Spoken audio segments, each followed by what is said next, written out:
ರಾಮುಲು ವಿರುದ್ಧ ಏಕಾಏಕಿ ಆರೋಪ ಸರಿಯಲ್ಲ ಎಂದ ಡಿವಿ ಸದಾನಂದಗೌಡ. ಮಾತು ವಾಪಸ್ ಪಡೆದಿನಿಂದ ರಾಧಾಮೋಹನ್. ಯತ್ನಾಳ್ ಪರ ಬ್ಯಾಟ್ ಬೀಸಿದ್ದ ಬಿಪಿ ಹರೀಶ್ ವಿರುದ್ಧ ರೇಣುಕಾಚಾರ್ಯ ಕೆಂಡ. ಇದೆಲ್ಲವನ್ನ ನೋಡೋಣ ಕಮಲ ಕದನ ನ್ಯೂಸ್ ಟಾಪ್ 9ನಲ್ಲಿ. ಕೋರ್ ಕಮಿಟಿ ಸಭೆಯಲ್ಲಿ ಸಂಡೂರು ಸೋಲಿಗೆ ಶ್ರೀರಾಮುಲು ಕಾರಣ ಎಂಬ ರಾಧಾಮೋಹನ್ ದಾಸ್ ಮಾತಿಗೆ ಡಿವಿ ಸದಾನಂದಗೌಡ ಆಕ್ಷೇಪ ವ್ಯಕ್ತಪಡಿಸಿದ್ರು. ಈ ವೇಳೆ ರಾಮುಲು ಬೆಂಬಲಕ್ಕೆ ಡಿವಿ ಸದಾನಂದಗೌಡ ನಿಂತಿದ್ದು, ಸಂಡೂರು ಉಪಚುನಾವಣೆ ಸೋಲಿನ ವಿಚಾರಕ್ಕೆ ಸಂಬಂಧಪಟ್ಟಂತೆ ನನ್ನ ನೇತೃತ್ವದ ಪಕ್ಷದ ಸಮಿತಿ ಇದೆ. ನಮ್ಮ ಸಮಿತಿ ಇನ್ನೂ ವರದಿ ಕೊಟ್ಟಿಲ್ಲ. ನೀವು ಏಕಾಏಕಿ ಈ ರೀತಿ ಆರೋಪ ಮಾಡಿದ್ದು ಸರಿಯಲ್ಲ ಅಂತ ಅಸಮಾಧಾನ ಹೊರಹಾಕಿದ್ರು ಎನ್ನಲಾಗಿದೆ. ಸಿಟ್ಟಾಗಿದ್ದ ಶ್ರೀರಾಮುಲು ಸಮಾಧಾನ ಪಡಿಸುವುದಕ್ಕೆ ಕೊನೆಗೆ ಅಗರ್ವಾಲ್ ತಮ್ಮ ಮಾತನ್ನ ವಾಪಸ್ ಪಡೆಯುವುದಾಗಿ ಹೇಳಿದ್ರು ಎನ್ನಲಾಗಿದೆ. ಇನ್ನು ಮಂಡಲ ಮತ್ತು ಜಿಲ್ಲಾಧ್ಯಕ್ಷರನ್ನ ಮನಬಂದಂತೆ ನೇಮಕ ಮಾಡಲಾಗಿದೆ ಎಂಬ ಆರೋಪಕ್ಕೆ ಬಿಜೆಪಿ ರಾಜ್ಯಾಧ್ಯಕ್ಷ ಬಿವೈ ವಿಜೇಂದ್ರ ಸಭೆಯಲ್ಲಿ ಉತ್ತರಿಸಿದ್ದು, ಕೋರ್ ಕಮಿಟಿ ಸದಸ್ಯರೇ ಜಿಲ್ಲಾಧ್ಯಕ್ಷರ ಹೆಸರು ಸೂಚಿಸಲಿ ಅಂತ ಹೇಳಿದ್ದಾರೆ.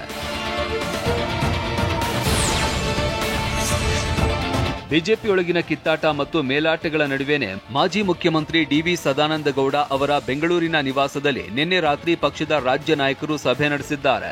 ಪಕ್ಷದ ರಾಜ್ಯ ಉಸ್ತುವಾರಿ ರಾಧಾಮೋಹನ್ ದಾಸ್ ಅಗರ್ವಾಲ್ ಸೂಚನೆಯಂತೆ ಈ ಮೀಟಿಂಗ್ ನಡೆದಿದ್ದು, ಹಲವು ವಿಚಾರ ಚರ್ಚಿಸಲಾಗಿದೆ. ಡಿವಿ ಸದಾನಂದಗೌಡ ನಿವಾಸದಲ್ಲಿ ನಡೆದ ಸಭೆಯಲ್ಲಿ ವಿಪಕ್ಷ ನಾಯಕ ಆರ್ ಅಶೋಕ್, ಸಂಸದ ಬಸವರಾಜ ಬೊಮ್ಮಾಯಿ, ಡಾಕ್ಟರ್ ಅಶ್ವಥ್ ನಾರಾಯಣ, ಸಿಟಿ ರವಿ ಮತ್ತು ನಿರ್ಮಲ್ ಕುಮಾರ್ ಸುರಾನಾ ಭಾಗವಹಿಯಾಗಿದ್ರು. ರಾಜ್ಯ ಬಿಜೆಪಿಯಲ್ಲಿನ ವ್ಯತ್ಯಾಸಗಳು, ಜಿಲ್ಲಾಧ್ಯಕ್ಷರ ನೇಮಕಾತಿ, ಪಕ್ಷ ಸಂಘಟನೆ ಮತ್ತಿತರ ವಿಚಾರಗಳನ್ನು ಚರ್ಚಿಸಲಾಗಿದೆ.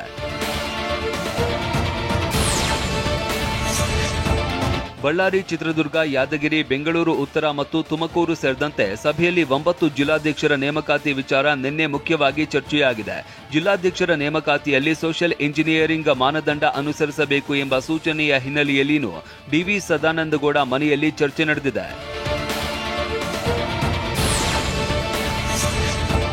ಪಕ್ಷದ ಕೆಲ ವಿಚಾರಗಳ ಕುರಿತು ಚರ್ಚಿಸುವುದಕ್ಕೆ ರಾಧಾಮೋಹನ್ ದಾಸ್ ಅವರು ಸೂಚಿಸಿದ್ರು. ಹೀಗಾಗಿ ಸಭೆ ನಡೆಸಲಾಗಿದೆ. ಸಭೆಯ ವರದಿಯನ್ನ ವರಿಷ್ಠರಿಗೆ ಕಳಿಸಿಕೊಡ್ತೇವೆ ಅಂತ ಡಿವಿ ಸದಾನಂದಗೌಡ ಹೇಳಿದ್ದಾರೆ. ಎಲ್ಲವೂ ಕೂಡ ಒಂದು ರೀತಿಯಲ್ಲಿ ಸುಖಾಂತ್ಯಗೊಳ್ಳುತ್ತದೆ. ರಾಜ್ಯಾಧ್ಯಕ್ಷರ ಆಯ್ಕೆಗೆ ಶಿವರಾಜ್ ಸಿಂಗ್ ಅವರು ಬರ್ತಾರೆ. ನಾವು ಆ ವಿಷಯದಲ್ಲಿ ಮಾತನಾಡುವುದಿಲ್ಲ ಅಂತ ಹೇಳಿದ್ರು.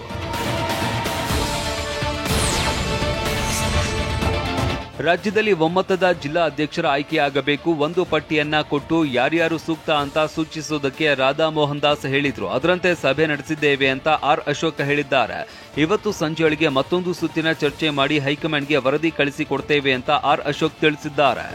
ರಾಜ್ಯದಲ್ಲಿ ಒಂದು ಒಮ್ಮತವಾದಂತಹ ಒಂದು ಜಿಲ್ಲಾ ಅಧ್ಯಕ್ಷರ ಆಯ್ಕೆ ಆಗಬೇಕು ಅನ್ನೋ ದೃಷ್ಟಿಯಿಂದ ನಿನ್ನೆ ಬಂದಿದ್ದಂತ ನಮ್ಮ ರಾಧಾಮೋಹನ್ ಅವರು ಇನ್ಚಾರ್ಜ್ ಅವರು ನಮಗೆ ಸೂಚನೆಯನ್ನ ಕೊಟ್ಟರು.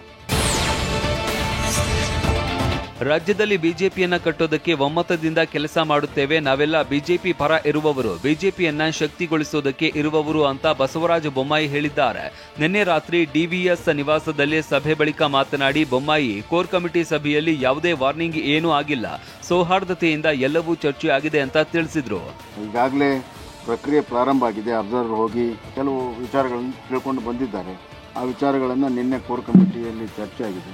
ಮುಂದುವರೆದ ಭಾಗದಲ್ಲಿ ತಾವೆಲ್ಲ ಸೇರಿ ಎಲ್ಲ ಜಿಲ್ಲಾ ನಾಯಕರ ಜೊತೆ ಚರ್ಚೆ ಮಾಡಿ ಇದರ ಬಗ್ಗೆ ಸಹಮತ ಒಂದು ನಿರ್ಣಯ ಆಗಬೇಕು ಅಂದ್ರೆ ಆ ಪ್ರಕ್ರಿಯೆಗೆ ನಾವು ಸೇರಿದ್ದೇವೆ. ಮುಖ್ಯವಾಗಿ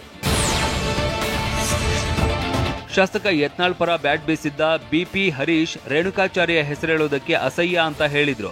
ಇದಕ್ಕೆ ರೇಣುಕಾಚಾರ್ಯ ತಿರುಗೇಟು ಕೊಟ್ಟಿದ್ದಾರೆ. ಮಿಸ್ಟರ್ ಬಿಪಿ ಹರೀಶ್, ನಿನಗಿಂತ ಬಹಳ ಚೆನ್ನಾಗಿ ಭಾಷೆ ಬಳಸೋದಕ್ಕೆ ಬರುತ್ತೆ, ಲೂಸರ್ ಟಾಕ್ ಮಾತನಾಡ್ತೀಯ ಅಂತ ಕುಟುಕಿದ್ದಾರೆ. ನನ್ನ ಸ್ವಾಭಿಮಾನವನ್ನು ಕೆಣಕಿದಾಗ ನಾನು ನನ್ನ ದಾಟಿಯಲ್ಲಿ ಉತ್ತರವನ್ನು ಕೊಟ್ಟಿದ್ದೀನಿ. ನನ್ನ ಸವಾಲನ್ನು ಸ್ವೀಕಾರ ಮಾಡಿ 2019 ಲೋಕಸಭೆ ಚುನಾವಣೆಗೆ ಯಾಕೆ ಬಿಜೆಪಿ 14,000 ಚಿಲ್ಲರೆ ಇದಾಯ್ತು, ಮೊನ್ನೆ ಯಾಕೆ 5,000 ಚಿಲ್ಲರೆ ಹಿನ್ನಡೆ ಆಯ್ತು, ನೀನು 2014ರಲ್ಲಿ ಸೇಲ್ ಆಗಿದ್ದೀಯಾ?